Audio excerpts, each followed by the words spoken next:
बिल्कुल अलग हो गया है, साइड लाइन हो गया है, क्योंकि पाकिस्तान ने अपनी टेररिज्म की जो हरकतें हैं वो बिल्कुल बंद नहीं की हैं। और भारत ने हमेशा कहा है कि terrorism and talks can not go together. तो हम हमेशा यही कह रहे हैं कि पाकिस्तान अपनी टेररिज्म की हरकतें बंद करें, और फिर हम अगला सार्क का शिखर सम्मेलन होना तो है पाकिस्तान में, लेकिन जब पाकिस्तान इतना टेररिज्म को सपोर्ट कर रहा है तो कैसे ये शिखर सम्मेलन पाकिस्तान में हो सकता है, जब तो वो कोई ऐसा आश्वासन देने को तैयार है ही नहीं कि हम टेररिज्म बंद कर रहे हैं, support to non state actors हम बंद कर रहे हैं, और अपने जो स्टेट लेवल पे भी सपोर्ट, डायरेक्ट सपोर्ट हो रहा है, उसको भी बंद करना चाहिए उनको। और अगर हम इसकी कंपैरिजन बिम्स्टेक से करें तो बिम्स्टेक के जो देश हैं वो उनका कोऑर्डिनेशन बहुत ज्यादा है आपस में, जी। उनकी ट्रेड भी अच्छी हो सकती है। और आज की स्थिति में, ग्लोबल स्थिति में, रीजनल कोऑपरेशन की जो अहमता है ये बिम्स्टेक दिखा सकती है। और मेरा ख्याल है कि भारत की तरफ से हम इस पे पूरी कोशिश करेंगे, हमारे प्रधानमंत्री पूरी कोशिश करेंगे कि बिम्स्टेक में कोऑपरेशन बना रहे। हालांकि डिफरेंसेस तो हैं, आपने देखा है कि जो म्यांमार की इंटरनल सिचुएशन है उसकी वजह से अन्य आसियान देशों में दिक्कत है। और मैंने एक रिपोर्ट भी देखी थी कि कोई आसियान नेशन ने ये जिक्र किया था कि क्यों जनरल लाला मेंग आए हुए हैं बिम्स्टेक की समिट में। लेकिन ये एक बड़प्पन है बिम्स्टेक का कि उन्होंने म्यांमार के जनरल को आने दिया, उनसे बातचीत के दौरान पता कर रहे हैं कि जी। वहाँ स्थिति क्या है, और ये उम्मीद लगाए रखे हैं कि म्यांमार की अंदरूनी स्थिति संभल जाएगी। और ये जो सालों से कॉन्फ्लिक्ट चल रहा है, डायलॉग और डिप्लोमेसी के थ्रू, ये जो ग्रुप्स हैं इनके थ्रू एक एक मसला, एक हल निकलेगा जिससे म्यांमार की अंदरूनी स्थिति संभल जाएगी।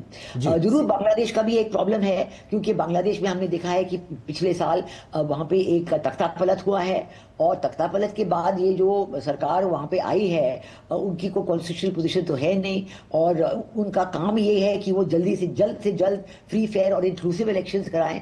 तो जरूर इस पे जोर होना चाहिए कि वो फ्री फेयर और इंक्लूसिव इलेक्शंस कराएं, ताकि बांग्लादेश एक बार फिर डेमोक्रेसी और बिल्कुल स्टेबिलिटी। स्थिरता की ओर एक तरीके से बांग्लादेश बढ़ता नजर है। डॉक्टर पटनायक, यही सवाल आपसे, क्योंकि सार्क का एक उदाहरण हमारे सामने मौजूद है और बिम्स्टेक बेहतर तरीके से सहयोग को आगे बढ़ाए, क्या हम बेहतर समझ की उम्मीद कर सकते हैं इस मंच पे सदस्य देशों के माध्यम से कि साहब रीजनल कोऑपरेशन बहुत जरूरी है, दूर के देशों तक तो पहुंच बाद में होगी, सबसे पहले पड़ोसी पहले। क्या इस मंत्र को जो प्रधानमंत्री लेकर पहुंचे हैं, क्या ये मंत्र एक काम करता नजर आएगा, एक बेहतर समझ के साथ आगे बढ़ने के लिए एक बड़ा मौका है आज का दिन? डॉक्टर पटनायक।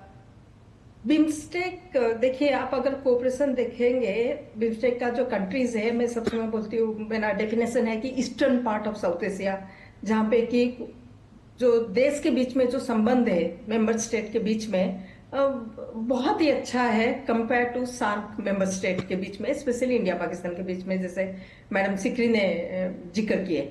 तो मैं ये बोलूंगी कि बिम्स्टेक का जो कंट्रीज है वहां पे बहुत पोटेंशियल है फॉर कोऑपरेशन। मतलब ऐसा कोई प्रॉब्लम नहीं है कि बायलैटरल प्रॉब्लम नहीं है जो कि बिम्स्टेक का प्रोग्रेस में कोई रोक ला सकता है। आप अगर देखेंगे, जैसे कनेक्टिविटी का हम बात करते हैं, क्योंकि बिम्स्टेक का जो कंट्रीज है, आप अगर ज्योग्राफिकली उनको देखेंगे, it gives a very prominent gateway. India का गेटवे होगा साउथ ईस्ट एशिया के साथ। जो आसियान कंट्रीज है, जो कि जहाँ पे इकोनॉमिक ग्रोथ आप अगर देखेंगे बहुत आगे है, उनका जो जीडीपी, उनका इंटर रीजनल ट्रेड भी बहुत सार्क कंट्रीज से बहुत ज्यादा है, और उनका पोटेंशियल, इकोनॉमिक कोऑपरेशन का पोटेंशियल भी बहुत अच्छा है। और कनेक्टिविटी का जो प्रोजेक्ट्स है बिम्स्टेक का, जो मल्टी मॉडल ट्रांसपोर्ट कनेक्टिविटी का जो एग्रीमेंट है, वो भी एक्चुअली रास्ता बनाएगा जो कि नेपाल, भूटान, इंडिया और बांग्लादेश जैसे कंट्रीज को एक साउथ ईस्ट एशिया के तरफ खींचेगा, जो कि ग्रोइंग कंट्रीज है। तो हम जो उम्मीद लेके गए हैं बिम्स्टेक मीटिंग के लिए, ये 6th बिम्स्टेक मीटिंग है। बहुत भी क्रिटिसिज्म है कि बिम्स्टेक उतना प्रोग्रेस नहीं कर पाया, मैं वो नहीं मानूंगी। स्लो हो, लेकिन प्रोग्रेस, डेफिनेटली प्रोग्रेस बहुत अच्छा रही है बिम्स्टेक एज एन ऑर्गेनाइजेशन। जी। उसको स्ट्रेंथन तो करना पड़ेगा, लेकिन बहुत एरियाज ऑफ कोऑपरेशन, जो हम लोग शायद 11 एरिया ऑफ कोऑपरेशन है बिम्स्टेक अभी तक एग्री किया है, तो हम लोग का चार्टर तो only it was signed in the 5th summit. तो आई वुड से दैट इसका जो प्रोग्रेस है, उसका जो लिंकेज है, जो ब्रिज है to South East Asia, BIMSTEC ही आपको दे सकता है link to South East Asia, जहां पे इकोनॉमिक डेवलपमेंट, ट्रेड, सब चीज में साउथ ईस्टर्न कंट्रीज से बहुत आगे है। जी, यहाँ पर वीना जी एक सवाल आपसे लेना चाहूंगी। आप बात कर रहे थे कि किस तरीके से विभिन्न देशों की आपसी में भी समस्याएं चल रही हैं। श्रीलंका भी मजबूती से खड़े होने का प्रयास कर रहा है इस वक्त आर्थिक रूप से बात करें तो। म्यांमार में भी समस्याएं हैं जिनको आपने सामने रखा, और बांग्लादेश की आप बात कर रही थी जो चेयर, जिसके पास अध्यक्षता आने वाली है बिम्स्टेक की। और ऐसे में अगर बांग्लादेश के सलाहकार चीन में जाकर ये बात करते हैं कि हम बंगाल की खाड़ी के गार्डियन के तौर पे अपने आप को प्रोजेक्ट करते हैं, ये जानते हुए भी कि भारत का प्रभुत्व बंगाल की खाड़ी से लेकर अरब सागर तक भारत की मजबूत उपस्थिति है हिंद महासागर पूरे क्षेत्र में, इस सबके बावजूद अगर इस तरह के बयान सामने आते हैं कूटनीतिक स्तर पर बिम्स्टेक जैसे संगठन को, जहां भारत कोशिश में है कि सहयोग को आगे बढ़ाया जाए, देशों के बीच में आपसी संबंध बेहतर हो सके, एक दूसरे का हाथ थाम कर विकास की दिशा में आगे बढ़ें, ये तमाम मसले जो हैं, आपको लगता है कि इस तरह के बयानों से भी बचना जरूरी है? आपकी बात बिल्कुल सही है कि इस तरह के बयानों के दौरान भारत के लिए हमारे जो एंग्जाइटी है, हमारी जो कंसर्न्स है, सिक्योरिटी कंसर्न्स, उस पर बहुत नेगेटिव इम्पैक्ट पड़ता है, जो बयान यूनुस ने दिया था चीन में। और उसके बाद मैं आपको बता दूं कि एक और भी चीज सामने खड़ी आई है कि इसी विजिट के दौरान जब मोहम्मद यूनुस चीन में थे तो उन्होंने चीन के साथ एक समझौता किया है कि बांग्लादेश का एक एयरपोर्ट, लाल एयरफोर्स का जो एक स्टेशन है, और लाल मुनीरहाट जो बिल्कुल सिलीगुड़ी कॉरिडोर के बिल्कुल जुड़े हुए क्षेत्र में है, उस पे वो एक मॉडर्नाइजेशन करेगी और पाकिस्तान उस प्रोजेक्ट को इम्प्लीमेंट करेगा। तो आप देख रहे हैं कि वाकई चीन का जो रोल है हमारे साउथ एशिया में वो बहुत ही नेगेटिव साबित हुआ जा रहा है। और चीन की पूरी कोशिश है कि वो भारत के सिक्योरिटी कंसर्न्स लद्दाख में हो या सिलीगुड़ी कॉरिडोर में हो या भूटान के साथ हो, तो उन पे वो बहुत मैक्सिमम प्रेशर बनाए रखने की कोशिश कर रहा है। और जरूर इसमें बिम्स्टेक क्या कर सकता है, ये जो आपका सवाल है ये बहुत ही अच्छा और सीरियस सवाल है। और हमारी कोशिश ये होगी कि हम ये साबित करें और दिखाएं कि रीजनल कोऑपरेशन के फायदे जो हैं सब देश के लिए महत्व रखते हैं, सब देशों के लिए अहम है।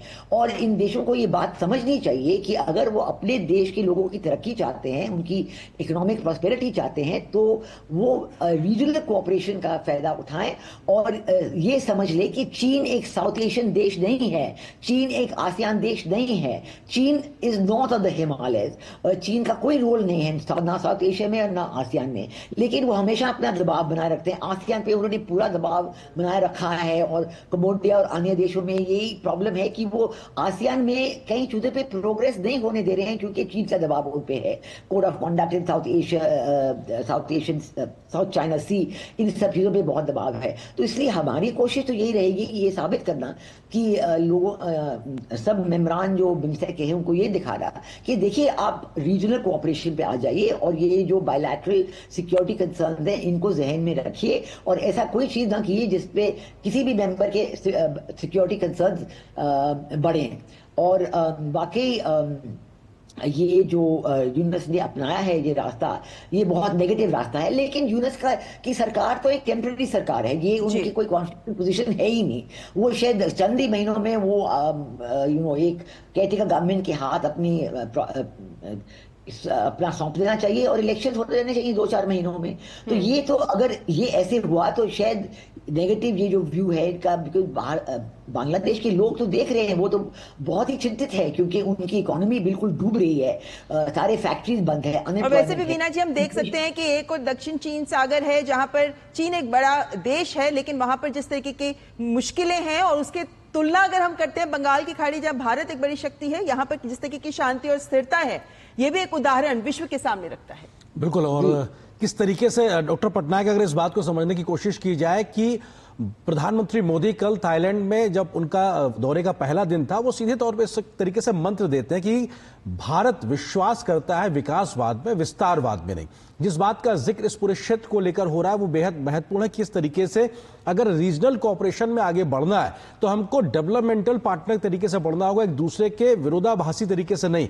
तो जो विस्तारवाद की सोच है वो सीधे तौर पर दिखाता है कि एक तरीके से चीन जिस सोच के साथ आगे बढ़ता है या कोऑपरेशन को आगे बढ़ाने की कोशिश करता है वो एक अलग मॉडल है।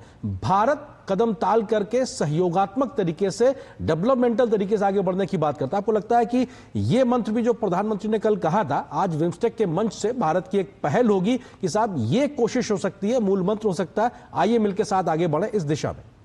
डॉक्टर पटनायक, देखिए, आप अगर अभी का सरकार का अगर देखेंगे फिलोसफी जो है सबके साथ सबका विकास, वही फिलोसफी से हमारा जो फॉरेन पॉलिसी अभी का है वहीं से फ्लो करती है। हम जब डेवलपमेंट पार्टनरशिप का बात करते हैं इंडिया, क्योंकि आप अगर पार्टनरशिप का बात करते हैं आप तब मतलब एक देश का दूसरे देश के ऊपर कंट्रोल का बात नहीं कर सकते, क्योंकि पार्टनरशिप में दोनों देश बराबर है।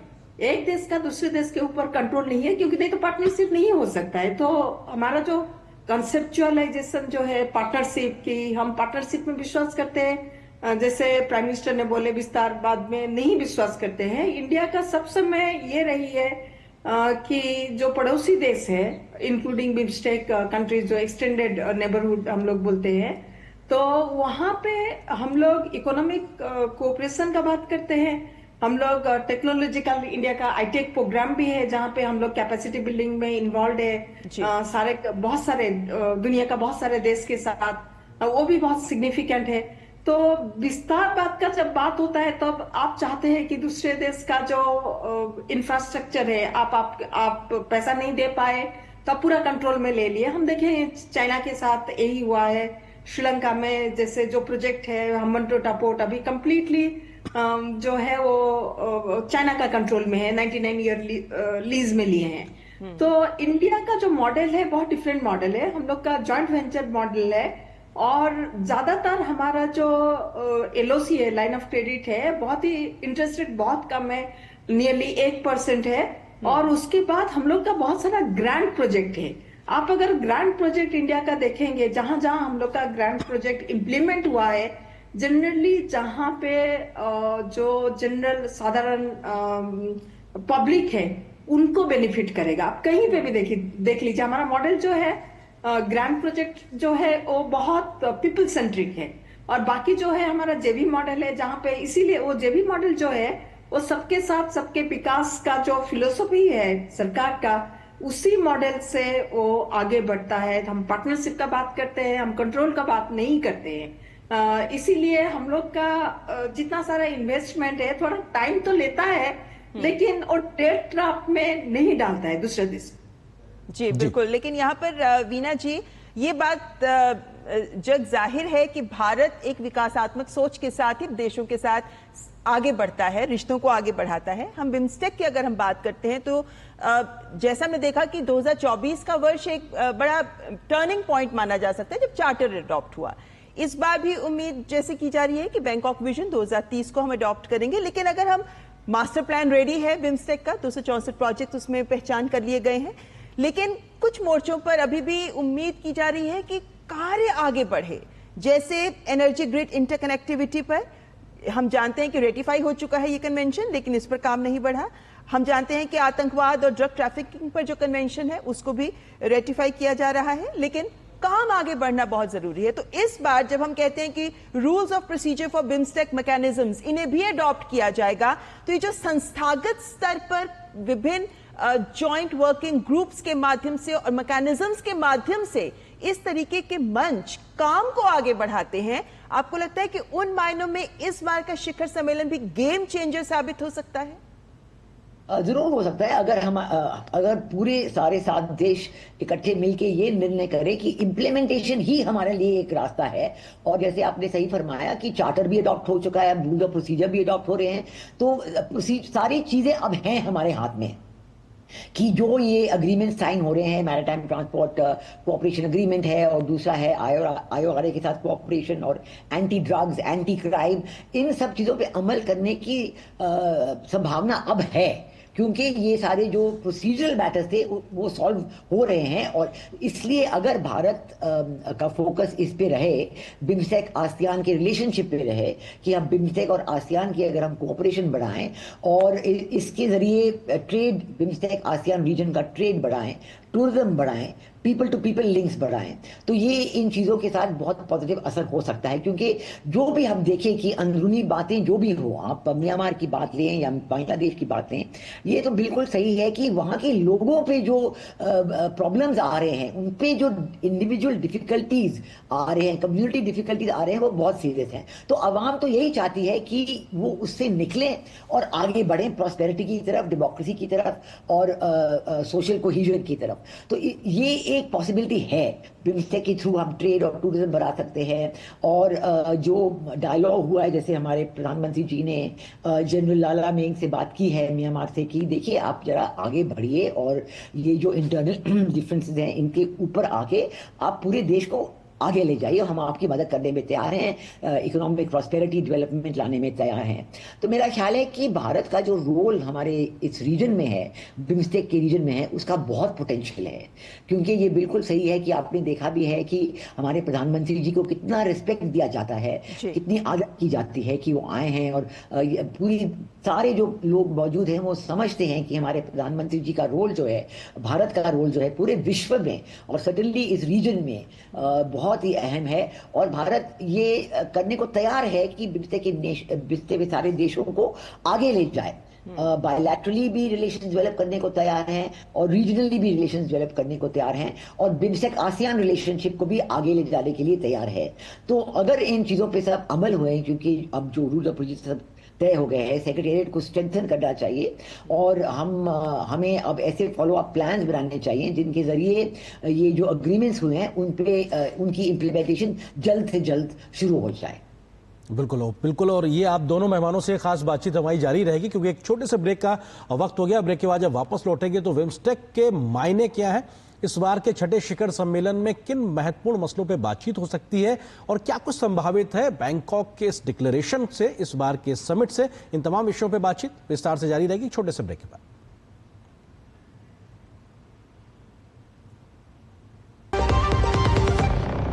ये विशाल है ना, इसका सब प्रॉपर चलता है। कल उसके बैंक अकाउंट में 15,000 रुपए का फ्रॉड हुआ है, पता है? इसको तो कोई टेंशन ही नहीं होती है, देखना। टेंशन क्यों? मेरी कोई गलती नहीं थी। फिर भी फ्रॉड होने पर मैंने तुरंत बैंक को इन्फॉर्म कर दिया। आरबीआई कहता है अगर आपके अकाउंट से किसी ने धोखे से पैसे निकाले हैं तो बैंक को जल्द से जल्द इन्फॉर्म कीजिए। 3 दिन के अंदर इन्फॉर्म किया तो कोई नुकसान नहीं होगा, जितना लेट करोगे उतना ज्यादा नुकसान। और सुन, सब चलता नहीं है, प्रॉपर चलाना पड़ता है। आरबीआई कहता है जानकार बनिए, सतर्क रहिए। मेरी पसंद, मेरी पसंद, मेरी पसंद, मेरी पसंद, हमारी पसंद, हम सबकी पसंद। मजबूत देश का मजबूत सरिया हो गया स्टील। और इस छोटे से ब्रेक के बाद आपका स्वागत है इस खास कार्यक्रम में। प्रधानमंत्री नरेंद्र मोदी इस वक्त थाईलैंड के दौरे पे हैं। उनका आज दौरे का दूसरा दिन है और आज बिम्स्टेक शिखर सम्मेलन में प्रधानमंत्री की मौजूदगी है। और इस वक्त हमने देखा कुछ देर पहले तस्वीरों के माध्यम से तमाम शिखर सम्मेलन के मंच पे तमाम नेताओं की मौजूदगी है, वो पहुंच चुके हैं और बातचीत के सिलसिले की शुरुआत हो चुकी है। कुछ देर में तस्वीरें भी हम तक आएंगी। तमाम मेहमानों ने जो बातें रखी हैं, प्रधानमंत्री मोदी इस मंच से जो भारत का पक्ष रखेंगे उसकी जो तस्वीरें आएंगी उससे भी आपको रूबरू कराएंगे। 2 खास मेहमान लगातार हमारे साथ जुड़े हुए, जिनके साथ हम इस चर्चा पे समझने की कोशिश कर रहे हैं कि आखिर किस तरीके से इस मंच के मायने हैं और यहां से आगे सहयोग कैसे आगे बढ़ सकता है। वीना सीकरी जी और डॉक्टर स्मृति एस पटनायक जी हमारे साथ लगातार जुड़ी हुई हैं। मीरा जी, सवाल यही है कि जो आज के समय में जियोपॉलिटिकल सिचुएशंस नजर आ रही हैं, कई प्रकार के कन्फ्लिक्ट भी हैं, तो कई प्रकार के इकोनॉमिक डिस्ट्रक्शन भी एक तरीके से दिखाई पड़ रहा है, टैरिफ वॉर के भी हम चर्चा कर चुके हैं। ऐसे में एक भारत लगातार बात कर रहा है कि साहब पड़ोसियों के साथ मिलकर एक क्षेत्रीय सहयोग में एक ऐसा डेवलपमेंटल ब्लॉक बनाया जाए कि हमें बहुत दूर की जरूरत ही ना पड़े, हम एक दूसरे के साथ विकास को आगे बढ़ाते हुए नजर आए। इस प्रकार का संदेश हमने देखा है कि भारत के विदेश मंत्री के माध्यम से दिखाई पड़ा। आपको लगता है कि अब जब बात हो रही होगी इस मंच पे तमाम नेताओं के बीच में, तो विश्वास बहाली कैसे हो कि हम सब एक दूसरे के साथ सहयोग में आगे तैयार हैं, तत्पर हैं, साथ ही साथ इस डेवलपमेंटल मॉडल को क्या शेप दिया जाए ताकि दुनिया के सामने भी हम एक नजीर पेश कर सके कि साहब हम कैसे आगे बढ़ सकते हैं। देखिए क्या वो विजन हो सकता है, वीना जी? देखिए, सबसे पहली बात यह है कि अंग्रेजी में कहते हैं the proof of the pudding is in the eating. तो सबसे पहले बात यह है कि जो आवाम है, हमारे सारे बिम्स्टेक के देशों के आवाम है, उनको ये महसूस होना चाहिए कि बिम्स्टेक हमारे लिए फायदेमंद है और बिम्स्टेक के साथ हमारे लोगों के जुड़ने का बहुत फायदा होगा। और इसका जरिए ट्रेड और टूरिज्म का, इसमें ट्रेड और टूरिज्म का महत्व बहुत ही ज्यादा है, इनका रोल बहुत ज्यादा है। अगर हम दिखा सकते हैं कि trade, bilateral trade, regional trade, सब रीजनल ट्रेड, ये बहुत फायदेमंद होगा सब लोगों के लिए, तो लोग इसकी तरफ आएंगे। अब देखिए, मैं आपको एक मिसाल दूं कि बांग्लादेश में जब से ये यूरोस की रिजीम आई है तो वो ये साबित करने की कोशिश कर रहे हैं कि भारत के साथ हमें बायलैटरल ट्रेड चाहिए ही नहीं, हम तो अन्य देशों से बुलाएंगे। लेकिन उनका जो सबसे महत्वपूर्ण रेडीमेड गारमेंट्स सेक्टर है जिससे उनका एक्सपोर्ट सब चलते हैं, उसमें उन्होंने बहुत कोशिश की कि कॉटन हो, कॉटन यार्न हो, कॉटन फैब्रिक हो, वो दूसरे देशों से मंगाए, पाकिस्तान से और यूएसए से, सब देशों से। लेकिन उनको ये पता चल गया है कुछ ही महीनों में कि ये नामुमकिन है, क्योंकि एक तो उनका कॉस्ट ज्यादा है, ट्रांसपोर्ट का कॉस्ट इतना बढ़ जाता है और टाइम, इतना वक्त लगता है। यूएसए से आने में 6 हफ्ते लग जाते हैं और पाकिस्तान से में आने में भी 10-12 दिन लग जाते हैं। भारत से जो भी चीज उनके लिए चाहिए वो 2-3 दिन में आ सकते हैं। तो ये जो रियलाइजेशन है वो आवाम के साथ होनी चाहिए कि आवाम का फायदा कहां से है, इंडिविजुअल बिजनेसमैन, उनको ये रियलाइजेशन होनी चाहिए। और उनके जरिए, जैसे मॉलडीव्स में आपने देखा था कि जब एक ये प्रेसिडेंट मुइज़ ने इंडिया आउट कैंपेन शुरू किया, तो अब मॉलडीव्स के लोगों ने कहा, जो उनकी सबसे ज्यादा महत्वपूर्ण इंडस्ट्री एसोसिएशन है, टूरिज्म इंडस्ट्री एसोसिएशन, उन्होंने कहा नहीं, ये बिल्कुल नामुमकिन है। भारत का जो रोल है हमारे लिए, हमारे टूरिज्म इंडस्ट्री में, हमारे कोऑपरेशन में, ये बहुत अहम है और हम इसे छोड़ना नहीं चाहते हैं। तो ये जो पीपल टू पीपल लिंक के जरिए ये सब रियलाइजेशन, ये हमारा फोकस होना चाहिए कि लोगों के बीच जो रिश्ते बने रहे वो फ्रेंडशिप के रिश्ते हो, वो ऐसे रिश्ते हो कि आवाम खुद जान जाए, खुद उनको महसूस हो कि हम अपने बायलैटरल रीजनल नेबरहुड रिश्ते सही रखें तो हमारे देश के लिए इसी में फायदा है। तो ये जो अब बिम्स्टेक के कोऑपरेशन अग्रीमेंट्स होने जा रहे हैं, पूरी उम्मीद है कि इस पे अगर हम अमल करें, और जनरल सेक्रेटरी जनरल हमारे भारत इंद्रमणि पांडे हैं, ढाका में भारत के सीनियर डिप्लोमेट हैं, और उनके ऊपर ये होगा, उनके ऊपर ये बोझ होगा कि उनको ये दिखाना है, उनको ये कर दिखाना है कि वाकई बिम्स्टेक में हम ट्रेड और टूरिज्म बढ़ा सकते हैं और किस तरीके से हम देख सकते हैं। और देखिए, भारत और मेरा तो ख्याल हमेशा ये रहा है कि भारत और बांग्लादेश की कोऑपरेशन इसमें बहुत जरूरी है। रेडीमेड गारमेंट का सेक्टर हो, फार्मास्यूटिकल का सेक्टर हो, कई ऐसे सेक्टर्स हैं जिसमें अगर भारत और बांग्लादेश कोऑपरेट करें तो हम साउथ ईस्ट एशिया में, वेस्ट में दिखा सकें कि हम एक सारे प्रोडक्ट्स बना सकते हैं highest quality at good prices. Veena ji, ये बात सही है कि अगर देशों के बीच में बेहतर संबंध होंगे तो ही व्यापार को आगे बढ़ाया जाता है। लेकिन डॉक्टर पटनायक, जब हम व्यापार की बात करते हैं बिम्स्टेक जैसे मंच के लिए, तो हम जानते हैं कि यहाँ एफटीए के ऊपर पिछले 2 दशक से बातचीत चल रही है, अभी तक सिरे नहीं चढ़ पाई है। हम ये जानते हैं कि अगर विकास करना है देशों को तो निवेश चाहिए होगा, एफडीआई चाहिए होगा, ट्रेड और एफडीआई को साथ लेकर चलना बहुत जरूरी है अगर सब देशों को विकास करना है इत्यादि। ये तमाम जो बिंदु हैं जो व्यापार को लेकर परिभाषित करते हैं। मैरीटाइम ट्रांसपोर्ट कोऑपरेशन के ऊपर एमओयू इस बार हो रहा है, लेकिन ये कहां तक इन देशों के बीच व्यापार को भी आगे बढ़ा पाएगा? और क्या आपको लगता है कि एफटी की जरूरत है बिम्स्टेक को, तो उस दिशा में भी गंभीरता से प्रयास होना चाहिए? एफटीए का तो डेफिनेटली मैं ये बोलूंगी कि जरूरत है बिम्स्टेक कंट्रीज के लिए, क्योंकि कुछ कंट्रीज जो है वो ग्रेजुएट कर रहे हैं लिस्ट डेवलप्ड कंट्रीज से डेवलपिंग कंट्रीज, जैसे बांग्लादेश है, नेपाल है।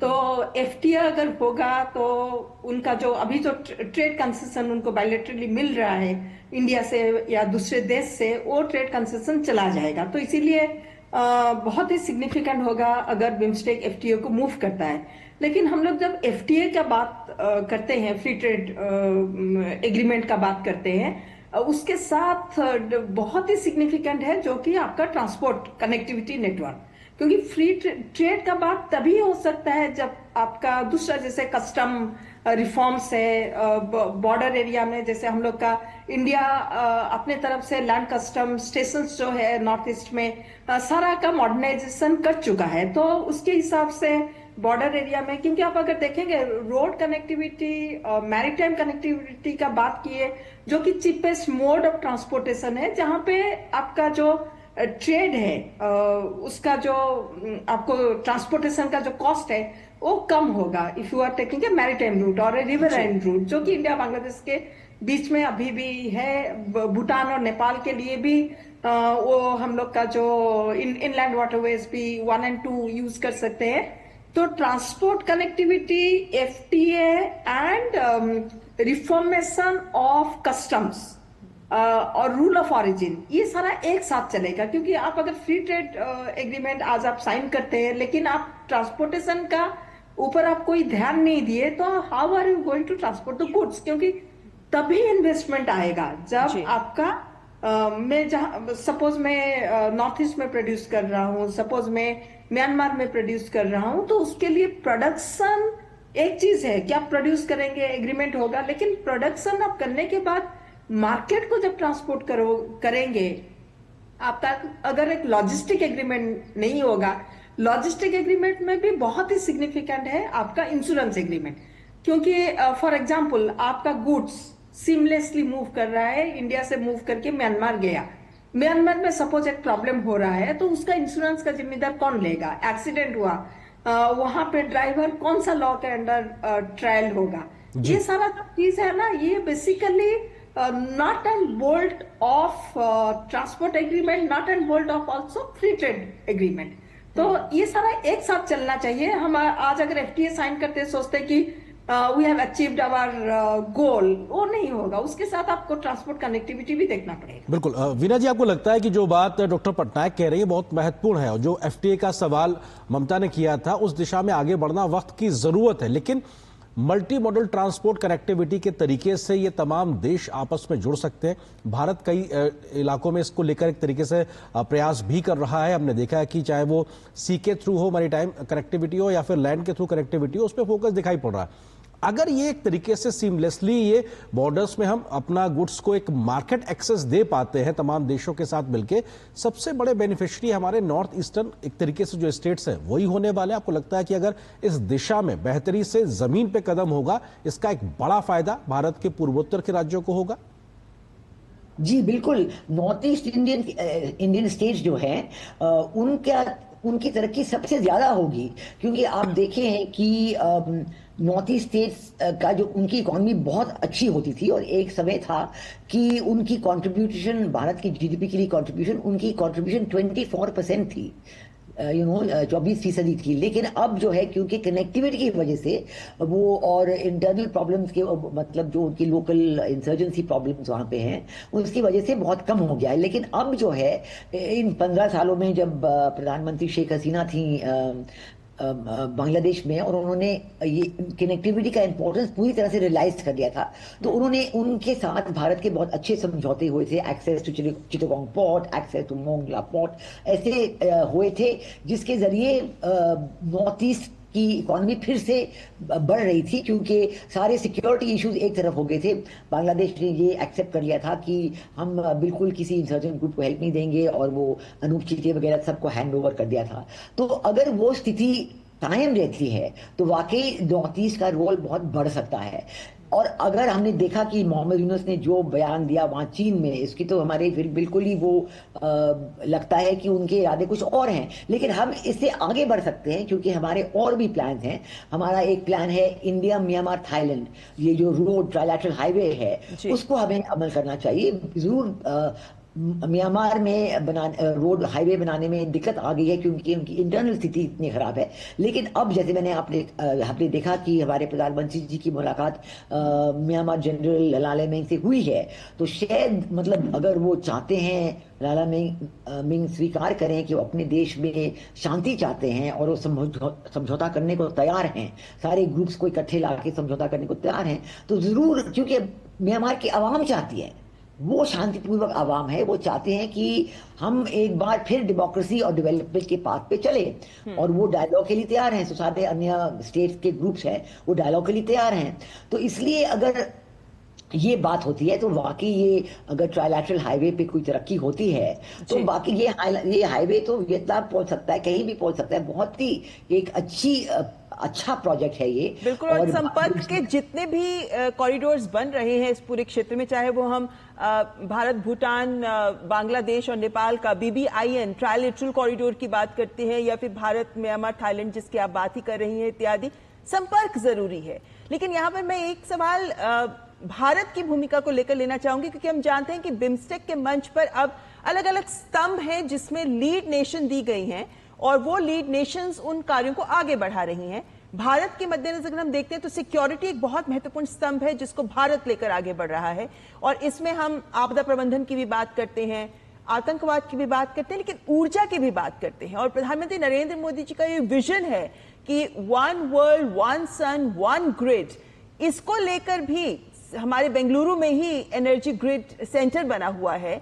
आपको लगता है कि क्योंकि ऊर्जा बहुत महत्वपूर्ण पहलू है जो विकास की बात की जाती है, और ये तमाम देशों में अलग अलग तरह की वैकल्पिक ऊर्जा के स्रोत हैं, चाहे हम भूटान की बात करें, भारत, बांग्लादेश इत्यादि तमाम देशों की बात करते हैं, किन मायनों में इस मोर्चे पर भारत की भूमिका और बिम्स्टेक के मंच पर देशों का आपसी सहयोग को आप आंकती हैं, वीना जी?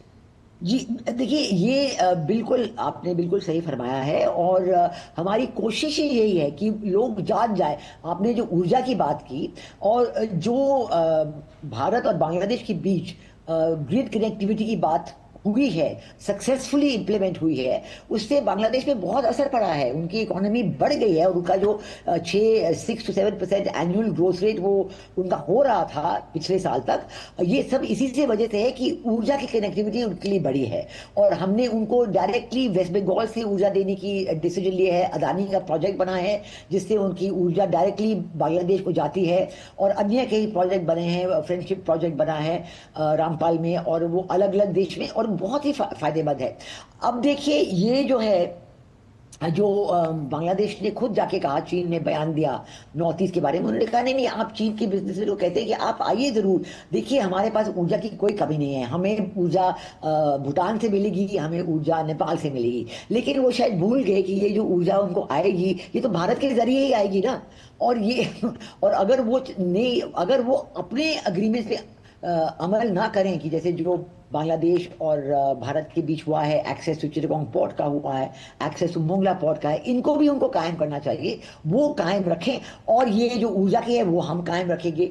तो ये जो है ना म्यूचुअल बेनिफिट जो है, इसका बिल्कुल सब देशों के सामने ये रखना चाहिए कि इसमें म्यूचुअल बेनिफिट है। ये सोचना कि ये सिर्फ भारत के लिए बेनिफिट है और हमारे लिए बेनिफिट नहीं है, ये गलत है। तो ये जो ऐसे ख्यालात कभी कभी लोगों के ध्यान में आ जाता है। चीन जैसे देश हैं वो जरूर लोगों के मन में ये ख्याल जाते हैं कि ये जो आप कर रहे हैं ना, सिर्फ भारत को बेनिफिट है, आपको कोई बेनिफिट नहीं है। पाकिस्तान भी यही उनको समझाएगा हमेशा कि नहीं, ये आपके लिए कोई बेनिफिट नहीं है, इसको आप छोड़िए। तो भारत की कोशिश ये होनी चाहिए, ना सिर्फ लीडरशिप के तौर पर, पीपल टू पीपल के तौर पर भी हमें ये लाना है। अब इस समिट में देखें तो हमारे प्रधानमंत्री जी ने लीडरशिप के तौर पे वाकई सारे जो इंपॉर्टेंट मीटिंग्स थी उन्होंने वो किए, उनकी बातचीत हुई है, और ये सब समझा दिया है उन्होंने कि हम तैयार हैं, अपनी रेडीनेस दिखाने को तैयार हैं। और वाकई म्यांमार ने बहुत ही सही तरीके से कहा है कि हम बहुत आभारी हैं कि जैसे भारत ने एक दिन में हमें सारे भूकंप के बाद एड पहुंचाए हैं, हॉस्पिटल लगाया है, ये जो humanitarian add, food, medicine, tent, clothing, ये सब चीजें एक दिन में पहुंचाए हैं। ये इनसे आवाम पे बहुत असर पड़ा है इसका। तो ऐसे अगर हम सारे देशों को समझाएं, पीपल टू पीपल लेवल पे, in addition to government to government level, prime ministerial level, इस वजह से ये जो बिम्स्टेक की शिखर सम्मेलन है ये बहुत एक इंपॉर्टेंट इवेंट है कि गवर्नमेंट टू गवर्नमेंट लेवल पे, लीडरशिप लेवल पे समझाया जाए, लेकिन पीपल टू पीपल लेवल को भी हमें जोड़ना चाहिए। शायद इसीलिए पारस्परिक संपर्क में, पीपल टू पीपल कनेक्ट पे प्रधानमंत्री मोदी का बहुत फोकस होता है, और यही एक विश्वास बहाली का एक बहुत बड़ा आधार बनता है। क्योंकि म्यांमार की समस्या भूकंप की वजह से जो पैदा हुई, उसमें भारत फर्स्ट रिस्पॉन्डर की तरीके से वहां अपनी मौजूदगी दिखा रहा है। ये भारत की वो वसुधैव कुटुंबकम की भावना को ही आगे ये दर्शाता है। डॉक्टर पटनायक, एक सवाल आपसे, क्योंकि जिस बात का जिक्र भी ममता ने सवाल के तौर पे किया था कि जो तमाम 7 सदस्य देशों में भारत को जो भूमिका मिली है एनर्जी सिक्योरिटी को लेकर और जो सुरक्षा है उस मामले को लेकर, भारत ने दुनिया के सामने ग्रीन एनर्जी का एक बहुत बेहतर विकल्प के तौर पर डेवलपमेंटल मॉडल सामने रखा है। इंटरनेशनल सोलर अलायंस के माध्यम से कैसे हम दुनिया को जोड़ रहे हैं, वन ग्रिड का जो एक मिशन लेकर प्रधानमंत्री मोदी चल रहे हैं उसका भी जिक्र दिखाई पड़ रहा है। दूसरी बात कि भारत अपनी ऊर्जा जरूरतों के लिए कैसे रिन्यूएबल एनर्जी पे तेजी से शिफ्ट हो रहा है। आपको लगता है कि जो भारत की ये जो क्षमताएं हैं ये इस बिम्स्टेक के मंच पे सदस्य देशों को और महत्वपूर्ण तरीके से सहयोग देती नजर आएंगी, और एक विजन भी है और एक मिशन भी दिखाई पड़ेगा कि अगर मिलकर कोऑपरेशन किया जाए तो दुनिया की बेहतरी के लिए हम एनर्जी सिक्योरिटी पे तेजी से काम कर सकते हैं इस क्षेत्र में ही।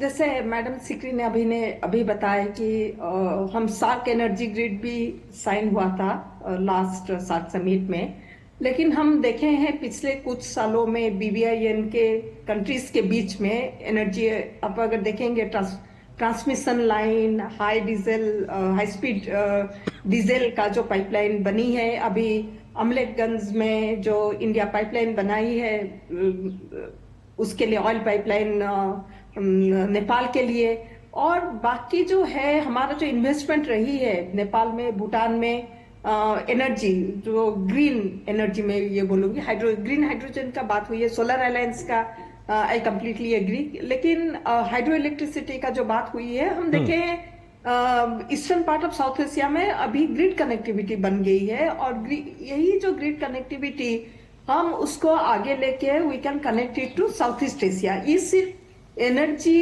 ट्रांसपोर्टेशन के लिए नहीं है, एनर्जी एक्सपोर्ट भी कर सकते हैं, एनर्जी इंपोर्ट भी कर सकते हैं। श्रीलंका के साथ भी बात चल रही है, अंडर सी केबल के लाइन के तरह से इलेक्ट्रिसिटी का ट्रेड अगर हो सकता है उसका भी बात चल रही है।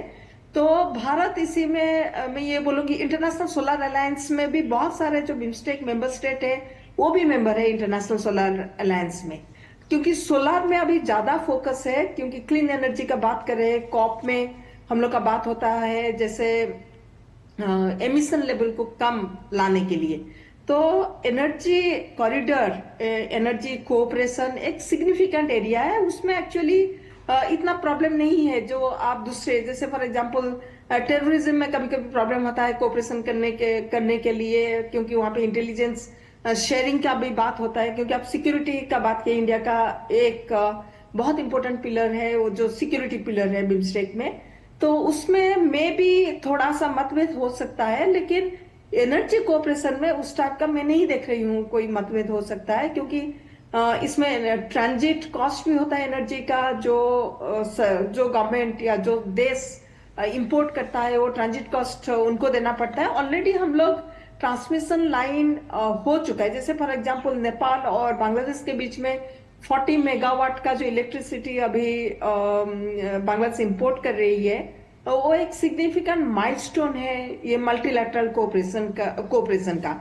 ये बेसिकली ट्राइलेटरल कोऑपरेशन है, लेकिन हम उस मॉडल को आगे लेके हम कनेक्टिविटी कर सकते हैं म्यांमार के साथ, म्यांमार के थ्रू में थाईलैंड और दूसरे जो साउथ ईस्ट एशिया के देश है वहां पे हम एनर्जी का कोऑपरेशन कर सकते हैं। इंटरनेशनल सोलर अलायंस एक पहलू है जिसमें हम कोऑपरेशन कर सकते हैं, बाकी हाइड्रो इलेक्ट्रिसिटी में भी हम लोग सोच सकते हैं कि कैसे हम लोग उसको आगे बढ़ाए, और even on the issue of the security also.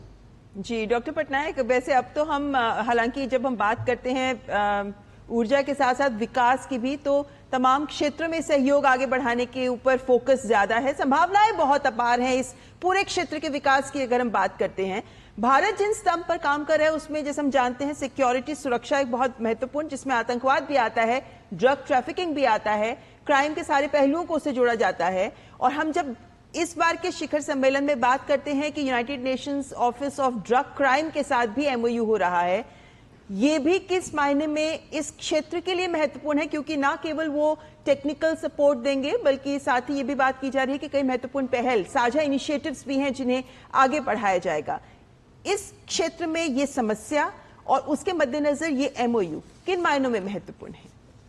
देखिए, आप गोल्डन ट्रायंगल का बात करते हैं। यावा टैबलेट का एक समस्या है जो कि म्यांमार, इंडिया और बांग्लादेश के बीच में बहुत बार बातचीत में ड्रग ट्रैफिकिंग में हम लोग यावा टैबलेट का बात करते हैं, जो कि एक समस्या है यूथ के लिए इस एरिया का। तो ड्रग ट्रैफिकिंग बहुत ही सिग्निफिकेंट है। स्पेशली आप अगर बॉर्डर देखेंगे, India Myanmar, India Bangladesh border बहुत ही पोरस बॉर्डर है। आप उसको मैनेज करना, उसको मतलब आप सिक्योरिटी के हिसाब से आप एकदम सोचेंगे कि मैं एकदम फुल प्रूफ कर दिया, वो पॉसिबल नहीं है। तो इसीलिए यहाँ पे कोऑपरेशन बहुत ही सिग्निफिकेंट है। जैसे फॉर एग्जांपल म्यांमार में अभी सिविल वॉर चल रही है बहुत दिन से। आप अगर स्मॉल आर्म्स का बात करेंगे, आर्म्स एंड एमुनिशन का बात करेंगे, वो भी इस एरिया के जरिए से भी वो बॉर्डर पार करता है, बांग्लादेश को भी जाता है, बांग्लादेश के थ्रू में म्यांमार भी जाता है, म्यांमार से भी इंडिया जो स्मॉल आर्म्स है वो भी आती है। तो इसीलिए जो स्मॉल आर्म्स का बात कर रहे हैं, क्योंकि सिक्योरिटी के लिए ये बहुत ही सिग्निफिकेंट है। क्राइम सिंडिकेट भी ऑपरेट करता है इस एरिया में, और हम लोग को पता है इंसिडेंट ग्रुप्स भी जो है वो क्रॉस बॉर्डर जो शेल्टर लेते हैं, नॉट सरकारी शेल्टर नहीं मिलने से भी उनका जो एथनिक ग्रुप है जो अक्रॉस द बॉर्डर है, डोमिनेंट है, वहां पे भी उनको रहने का जगह भी मिलता है। तो इसीलिए सिक्योरिटी का जो पिलर है बिम्स्टेक का, उसमें इंडिया के लिए बहुत ही महत्वपूर्ण है कि ये ड्रग ट्रैफिकिंग, स्मॉल आर्म्स और टेररिज्म, जो तीन पहलू है सिक्योरिटी का, वो बहुत ही मायने रखता है। लेकिन हम लोग का भी NSA लेवल का टॉक भी बिम्स्टेक कंट्रीज के बीच में हम लोग भी शुरू कर सकते हैं, जो कि बहुत ही सिग्निफिकेंट रहेगा, क्योंकि सिक्योरिटी अभी कंट्री सेंट्रिक नहीं है। आप अगर इंडिया को फुल प्रूफ नहीं कर सकते हैं सिक्योरिटी के तहत से, अगर आपका कोऑपरेशन नेबरिंग कंट्री के साथ नहीं बनेगा, और नेबरिंग कंट्री जो है उनका जो सिक्योरिटी है वो नहीं बोल सकते हैं कि हम अपना सिक्योरिटी खुद ही देख लेंगे ना। कोई भी देश अभी के जमाने में अपना सिक्योरिटी खुद नहीं देख सकता है, इम्पॉसिबल है। लेकिन यहाँ पर डॉक्टर पटनायक, जरूरी समझना ये भी है ना कि जब हम सुरक्षा की बात करते हैं तो इसमें सिर्फ ड्रग ट्रैफिकिंग के साथ साथ मानव तस्करी भी आती है, इसमें साइबर सिक्योरिटी भी आती है। थाईलैंड के साथ भी ये बात प्रधानमंत्री ने की है। ये तमाम मुद्दे भी हैं जो सिक्योरिटी के जरूरी हैं, और ये अलग अलग पहलू जो सिक्योरिटी से जुड़े हैं, भारत उन्हें आगे बढ़ाना चाहता है। देशों का सहयोग जरूरी है, बिम्स्टेक के देशों का। डेफिनेटली मतलब जैसे ह्यूमन ट्रैफिकिंग बहुत ही मेजर इशू है, जहां पे हम लोग देखे हैं कि बिम्स्टेक कंट्रीज के बीच में मैं बस बांग्लादेश और नेपाल का एग्जांपल दूंगी। वहां पे ह्यूमन ट्रैफिकिंग एक मेजर इशू है। बायलैटरली भी होम सेक्रेटरी लेवल में इस चीज के बारे में बात होती है। और यहाँ पे बेसिकली जो बच्चे हैं और लेडीज है वो बेसिकली ज्यादा अफेक्टेड है कंपेयर टू द मेन। मतलब आदमी भी आते हैं, बच्चे भी। जैसे कैमल जॉकी के लिए इंडिया को ट्रांजिट कंट्री के हिसाब से भी यूज होता है। तो इसीलिए ह्यूमन ट्रैफिकिंग बहुत ही सिग्निफिकेंट है।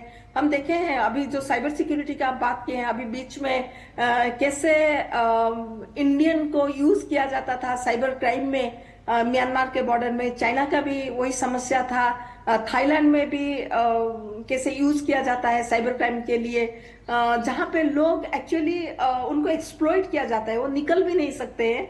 तो हम अभी फिलहाल 1-2 महीना में हम देखे हैं अपील लोग किए हैं कि हम लोग को यहाँ से आप निकाले। तो साइबर क्राइम ही बहुत ही आई थिंक सबसे ज्यादा इम्पोर्टेंट अभी के हाल में है साइबर क्राइम और साइबर सिक्योरिटी, जिसमें ज्यादा फोकस हम लोग जनरली टेररिज्म दूसरे चीज को देते हैं, लेकिन साइबर क्राइम एक न्यू एरिया है जहां पे टेक्नोलॉजी के हिसाब से इंडिया के पास टेक्नोलॉजी है, इंडिया हेल्प कर सकता है। बिम्स्टेक का एक साइबर क्राइम का ब्यूरो भी बन सकता है, जहां पे मतलब जितना सारे देश है वो साइबर क्राइम के ऊपर कोऑपरेट कर सकते हैं, इंफॉर्मेशन भी दे सकते हैं, इंफॉर्मेशन शेयर भी कर सकते हैं, जहां पे हम लोगों को जो ह्यूमन ट्रैफिक होके साइबर क्राइम में इन्वॉल्व है उनको हम लोग बचा सकते हैं। बिल्कुल, बियॉन्ड द बॉर्डर्स एक तरीके से ऐसी समस्या है, साइबर वॉर है, साइबर क्राइम, जिससे मिलकर लड़ने की बहुत जरूरत है। मीरा जी, आपको लगता है कि भारत की जो भूमिका है उसमें एक सुरक्षा को लेकर भी, जिसमें आतंकवाद हो, साइबर सिक्योरिटी हो, ह्यूमन ट्रैफिकिंग हो, ड्रग ट्रैफिकिंग हो,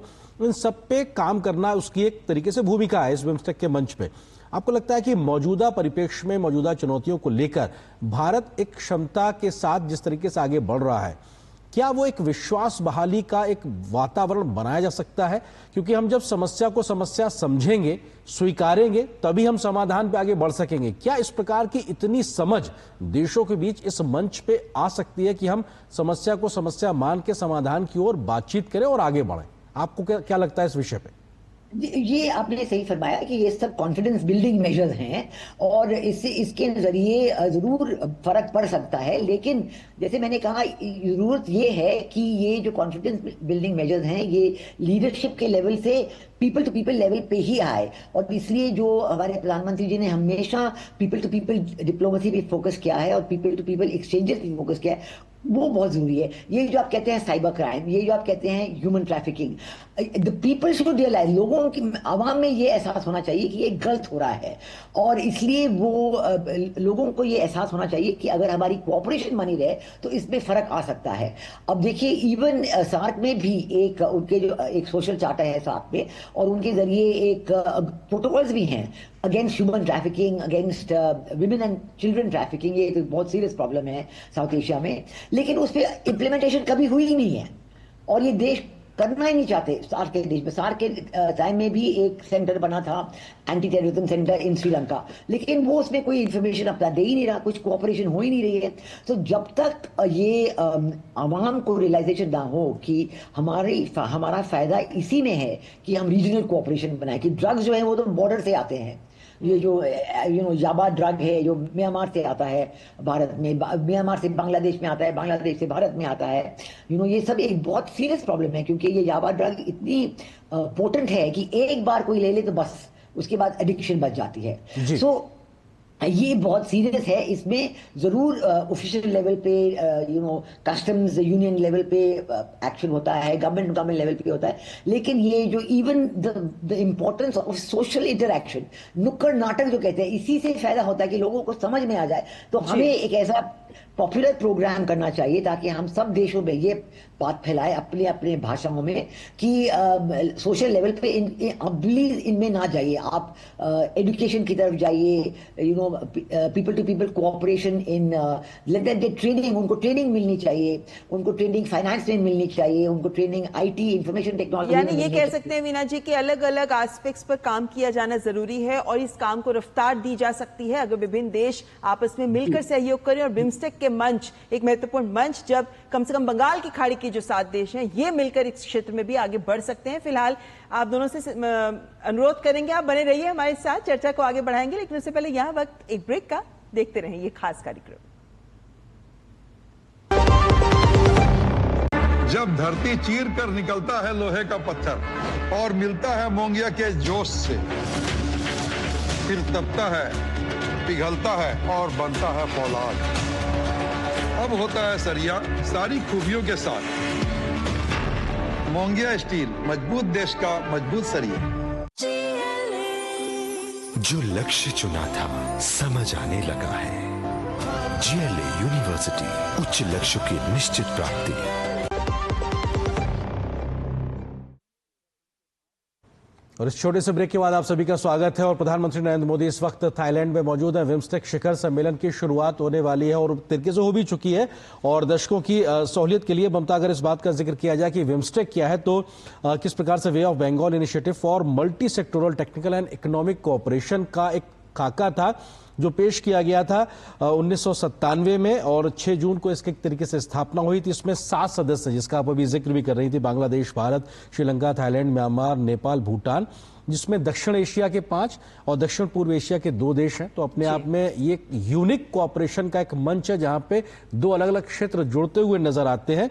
और कोशिश यही है कि इस रीजनल कोऑपरेशन के माध्यम से जो लगभग 22% आबादी है इन तमाम 7 देशों के बीच में, यानी कि दुनिया के हर 5वें व्यक्ति इस क्षेत्र से आता है, उसकी बेहतरी के लिए कैसे आगे बढ़ा जाए, उस दिशा में काम होना चाहिए। बिल्कुल, 5% विश्व की GDP का हिस्सा आता है, यहां से 22% जनसंख्या यहीं पर है विश्व की।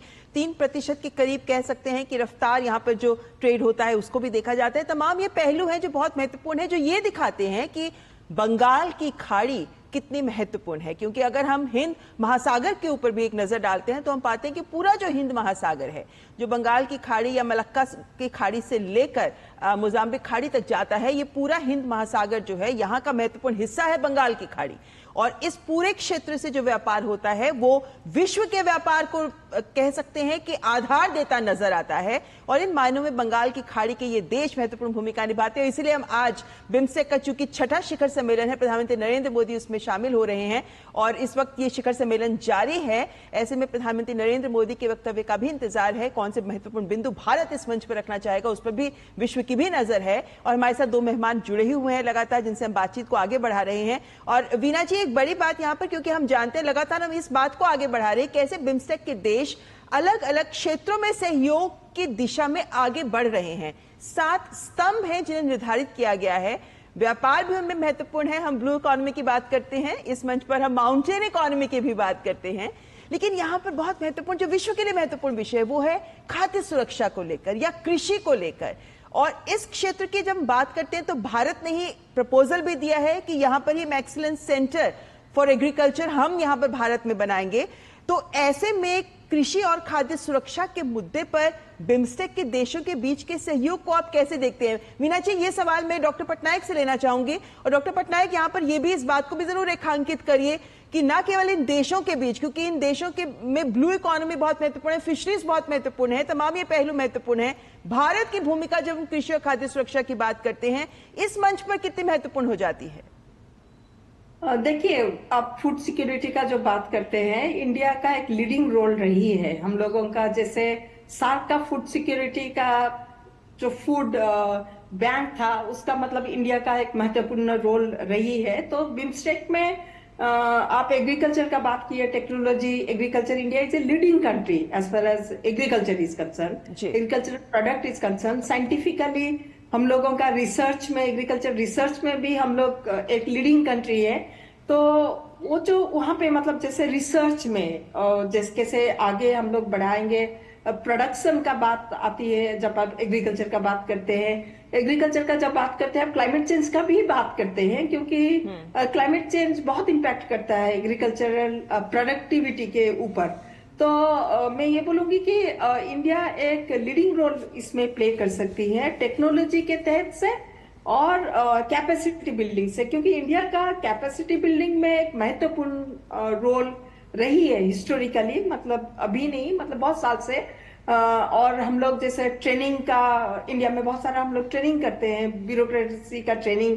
तो एग्रीकल्चरल जो यूनिवर्सिटीज हैं बिम्स्टेक कंट्रीज में, शायद उनके बीच में एक हम लोग लिंकेज भी ला सकते हैं। फिजिकली नहीं है तो हम लोग वेबसाइट के तहत जैसे जूम के जरिए में या उसी के जरिए में हम लोग लिंक कर सकते हैं सारे यूनिवर्सिटी को, जहाँ पे कॉमन कुछ इश्यू को लेके हम लोग रिसर्च भी कर सकते हैं, रिसर्च को भी आगे ले सकते हैं। जैसे यूनिवर्सिटी के बीच में एमओयू भी हम लोग ले सकते हैं, क्योंकि फूड सिक्योरिटी में एग्रीकल्चर बहुत ही सिग्निफिकेंट है। लेकिन डॉक्टर पटनायक, यहाँ पे महत्वपूर्ण बात यह भी है कि जहां बिम्स्टेक में बाकी कुछ विषयों के ऊपर सहयोग को गति देने की अभी अपेक्षा की जा रही है, वीना जी, यहाँ पर कृषि एक ऐसा क्षेत्र है जहां काफी गतिशीलता नजर आ रही है। यहाँ पे एक्सपर्ट ग्रुप 10 बार मिल चुका है। यहाँ पर अलग अलग क्षेत्र हैं, चाहे उसमें सस्टेनेबल एग्रीकल्चर की बात करें, चाहे उसमें रिसर्च की बात करें, ट्रेड इन्वेस्टमेंट की बात करें, काम हो रहा है। इन मायनों में कहा जा सकता है कि बिम्स्टेक के लिए भी ये मुद्दा बहुत महत्वपूर्ण है जो उनकी गतिशीलता से नजर आता है। देखिए, कृषि का क्षेत्र जो है वो इसलिए बहुत महत्वपूर्ण है बिम्स्टेक के लिए, क्योंकि हमारे इस रीजन में 65% लोग रूरल एरिया में रह रहे हैं। अन्य वेस्ट में आप देखें, इवन अफ्रीका में आप देखें तो काफ़ी अर्बनाइजेशन हो चुकी है, लेकिन हमारे रीजन में, साउथ एशिया में 65% लोग अभी तक रूरल एरिया में रह रहे हैं। अगर हम प्रगति चाहते हैं, अगर हम आवाम के लिए कुछ प्रगति चाहते हैं, तो कृषि, रूरल एरिया, एग्रीकल्चर सेक्टर बहुत ज़रूरी है। और मैं तो कहती हूँ कि इसके ज़रिए विमेंस एम्पावरमेंट भी बहुत ज़ोरों शोरों से हो सकता है, क्योंकि रूरल एरिया में सारे इन देशों में, म्यांमार में भी जेंडर रोल, विमेन का रोल जो है बहुत ही स्ट्रॉन्ग है, लेकिन उनकी कोई रिकग्निशन नहीं है, उनकी एम्पावरमेंट नहीं है, उनको इक्वालिटी नहीं है। और हमारे देश में हमने देखा है कि हमारे हमारे प्रधानमंत्री ने विमेन के लिए इतने ज्यादा तरक्कियां की हैं, इनकी ज्यादा प्लान किए हैं कि बहुत फायदा हो गया है। और हमारे इवन जो डायरेक्ट बेनिफिट ट्रांसफर उनके अकाउंट में होते हैं, उनको डायरेक्ट इकोनॉमिक बेनिफिट मिल रही है। ये सब चीजों से भारत का जो हमारे सक्सेसफुल एग्जांपल्स हैं, हमें अन्य देशों में ये इसके बारे में बताना चाहिए। और जरूर रूरल एरियाज में मैं तो कहती हूँ कि मेरी एक संस्था जो है साउथ एशियन विमेन नेटवर्क, हम रूरल टूरिज्म के एरिया में भी काम कर रहे हैं, क्योंकि टूरिज्म आजकल एक बहुत अच्छा एक सेक्टर है जिससे आदान प्रदान बढ़ता है और लोगों को एक दूसरे के बारे में जानकारी होती है। अब टूरिज्म का सेक्टर ऐसा है कि अब लोग चाहते हैं कि कोई हटके हमें दिखाएं। नॉर्मल जैसे कोई आगरा, जयपुर, दिल्ली, लोगों को इसमें दिलचस्पी इतनी नहीं रही है, तो वो हमने डेवलप किया है रूरल टूरिज्म।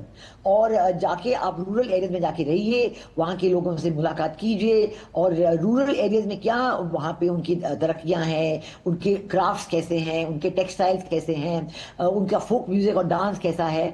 तो ये आदान प्रदान बढ़ाने के लिए एक बहुत अच्छा एरिया है। इसमें एम्पावरमेंट भी आती है, क्योंकि रूरल टूरिज्म के जरिए आमदनी आती है, रूरल एरियाज में आमदनी आती है, और ये आमदनी ज्यादा से ज्यादा विमेन को जाती है, क्योंकि रूरल एरियाज में महिलाओं की का योगदान बहुत ही बड़ा है। तो इसलिए जो है ऐसे हमें नए नए कुछ एरियाज देखने हैं, ताकि एग्रीकल्चर सेक्टर में, रूरल सेक्टर में बहुत तरक्की हो, और हमें अन्य देशों और बड़ी आबादी को जब इस प्रकार का एक पुश मिलेगा तो उसका फायदा इस पूरे रीजन पे भी दिखाई पड़ेगा। हमारी सहयोगी आंचल भी हमारे साथ में इस वक्त जुड़ गई हैं, और थाईलैंड में लगातार उनकी मौजूदगी है, बैंकॉक में, जहां पे इस वक्त बिम्स्टेक शिखर सम्मेलन की शुरुआत हो चुकी है। आंचल, एक तो ये कि क्या हम उम्मीद करें कितनी देर में प्रधानमंत्री के संबोधन के बारे में हम तक जानकारी पहुंचेगी? दूसरा ये कि 2030 विजन को लेकर जो पूरी कोशिश है कि साहब किस विजन पे आगे बढ़ना है, उसमें किन बड़े पहलुओं को लेकर विस्तार से मंथन होता नजर आएगा? इस समय क्या कुछ अपडेट आपके पास? अभी तो आर्यन बिम्स्टेक का जो समिट है वो अंडर वे है, और कुछ ही देर में प्रधानमंत्री का जो वक्तव्य है वो हमारे सामने होगा। लेकिन सबसे अहम बात यहाँ पर ये क्योंकि जिस तमाम सेक्टर्स का हम जिक्र कर रहे हैं यहाँ पर, उसमें एनर्जी सिक्योरिटी की अगर बात करें तो सिक्योरिटी के लिहाज से कैसे हम उसको आगे लेकर जाएंगे, यही बात उन तमाम कोऑपरेशन एरियाज में भी है, जिसका जिक्र अभी थोड़ी देर पहले वीना जी भी कर रही थी कि कैसे आतंकवाद और ट्रैफिकिंग से निपटना है, इसको लेकर फंड्स कैसे दिए जाएंगे इन तमाम देशों को, वो बातें सब अंडर वे रहेंगी। और क्योंकि लगातार हम म्यांमार का जिक्र यहाँ पर कर रहे हैं, म्यांमार की अगर बात की जाए तो कैसे लाइफ स्टॉक और फिशरीज, एग्री में इनको आगे कैसे लेकर जाएगा। विमेन लेड डेवलपमेंट की बात है, जहां पर अगर हम थाईलैंड को देखें, जिसे हम अगर मसाज इकोनॉमी के नाम से भी जानते हैं, यहां पर इन मसाज पार्लर्स में जो विमेन है उनका अपस्किलिंग किया जाएगा, कैसे उन्हें अपस्किलिंग कर स्किल्ड बनाकर आगे इकोनॉमी में उसकी डेवलपमेंट जोड़ी जाएगी। अगर हम पूरे वर्ल्ड की पॉपुलेशन देखें तो 22% का योगदान, 22% पॉपुलेशन का योगदान वो बिम्स्टेक देशों से आता है, जो जीडीपी है 4.9 ट्रिलियन इकोनॉमी, यानी कि बिम्स्टेक से। तो आप इसकी महत्वता इसी से समझ सकते हैं। और इसीलिए एनर्जी सिक्योरिटी, स्टार्टअप्स, और सबसे अहम कैसे हम आर्टिफिशियल इंटेलिजेंस को लेकर आगे जाएंगे, क्योंकि जब भी हम आर्टिफिशियल इंटेलिजेंस का जिक्र करते हैं इससे कई अलग अलग सेक्टर्स जुड़े हुए हैं। इसमें स्पेस है, आप इसके साथ एमएसएमई को जोड़ते हैं, और कैसे कम समय में किफायत के जरिए काम होगा, इन तमाम मॉडल्स पर काम होगा। जिस तरह से जयशंकर साहब ने, जो कि फॉरेन मिनिस्टर हैं, उन्होंने कहा कि सब छोटे छोटे जो देश हैं या सब देशों को यानी रीजनल कनेक्टिविटी के हिसाब से अपने आप को देखना होगा, क्योंकि किसी भी आपूर्ति को पूरा करने के लिए ये छोटे देश अपने आप में सक्षम है। ये बहुत बड़ा पॉजिटिव स्टेटमेंट है रीजनल कनेक्टिविटी को जोड़ता हुआ, जो फॉरेन मिनिस्टर ने साफ तौर पर कहा। और ये अब इंटरनेशनल मीडिया में किस तरह का मैसेज देता है, और जो बैंकॉक विजन या बिम्स्टेक विजन 2030 है, उनमें energy security, power grid, technology, initiative, startups, entrepreneurship, इनको लेकर तमाम अलग अलग बिंदुओं पर कैसे इन देशों का साझा वक्तव्य सामने आएगा, वो कुछ ही देर में हमारे सामने होगा। क्योंकि जिस तरह से सेक्रेटरी जनरल ने साफ तौर पर कहा था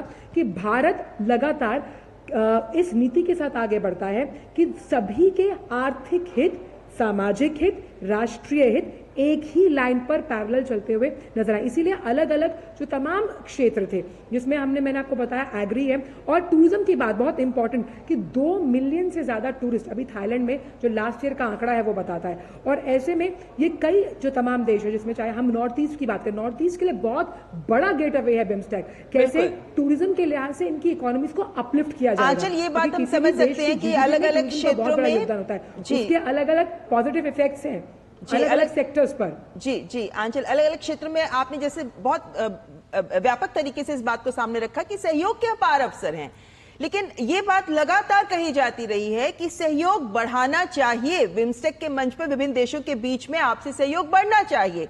इस मंच पर चूंकि हम जानते हैं विदेश मंत्रियों के सेशन हो गए हैं, हम जानते हैं कि अब शिखर सम्मेलन इस वक्त जारी है, क्या एहसास, क्या फीलिंग मिल रही है आंचल वहां पर नेताओं के वक्तव्यों के माध्यम से, प्रेस में जिस तरीके से बातें आ रही हैं थाईलैंड में, बैंकॉक में, क्या फीलिंग आ रही है कि कितने गंभीर है इस प्रतिबद्धता को लेकर बिम्स्टेक के तमाम ये 7 देश की सहयोग, विकासात्मक सहयोग बढ़ाना चाहिए?